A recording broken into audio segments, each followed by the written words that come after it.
Hi guys, and welcome to my very first video on this channel. Today I'll be talking about the reimagining of the Dark Knight, and that is through the amazing new book, Absolute Batman. I'm going to be talking about my thoughts, my pros, my cons, and what's next about it, and my overall score of it so far.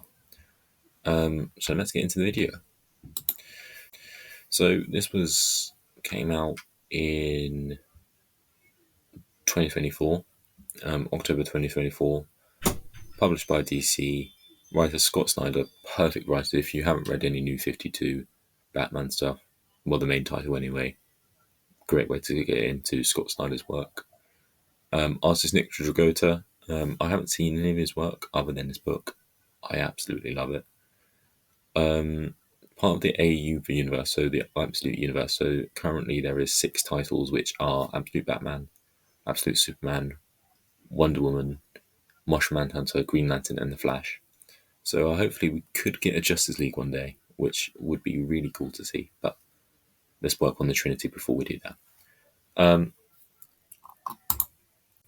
Pros about this book, the story. So the book has just reached its first arc ending, called The Zoo, which honestly I enjoyed. I enjoyed seeing Black Mask, because we never see Black Mask in any Batman media anymore, minus the Arkham games. Or that's the only time I've really seen him in modern day media, to be honest. Anyway, in Batman media. What else do I like? The art. I've got a whole slide dedicated to my favorite panels of the book, which is, you can tell that Nick has put a lot of work into this, even the colorist as well. Even on the issue 4, which wasn't even drawn by Dragota, you can see the theory of Absolute Batman behind it. Even the small story parts, like Thomas dying, Martha surviving, and seeing Batman raised by his mum, and then even further than that, Batman with no money and no Alfred. Well, Alfred is in this universe, but not as his butler, but as an MI5 spy, which is a quite interesting concept. Going back to the roots as him as a spy, but I really did enjoy looking back at like the old theory, like Alfred was a spy, but bringing into it as well. Cons about this book. I don't know. I feel like something bad's going to happen in the next couple of issues. It's going to lose that kind of top place book for me. I hope it don't. I'm just a bit uneasy because I'll talk to you about what's next in a minute. I want to talk to you what I want to see next happen anyway. But I'm just scared it'll lose some of its gory, I'd say. Lost some of its pizzazz. But I hope it don't. With Scott Snyder hopefully staying on the book as well. Favourite panels. I'm going to point some out. So the top left one, call back to The Dark Knight Returns. If you've ever read that book, the famous Lightning Core, Lightning Strike as well, which is always a good one.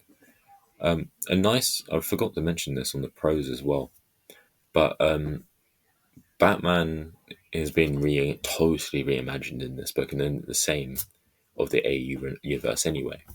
But all his rogues gallery, so the Riddler, Killer Croc, Harvey Dent, Oswald Cobblepot, even Selina Kyle are reimagined as his childhood friends, which is a really nice concept. So it weren't just Dent, it was in the mainstream universe anyway, if you depend where you look.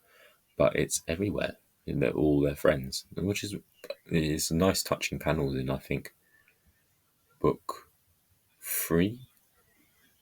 6, sorry. It's a spread across the books, it is his childhood, but it's really good to see. Let's talk what's next.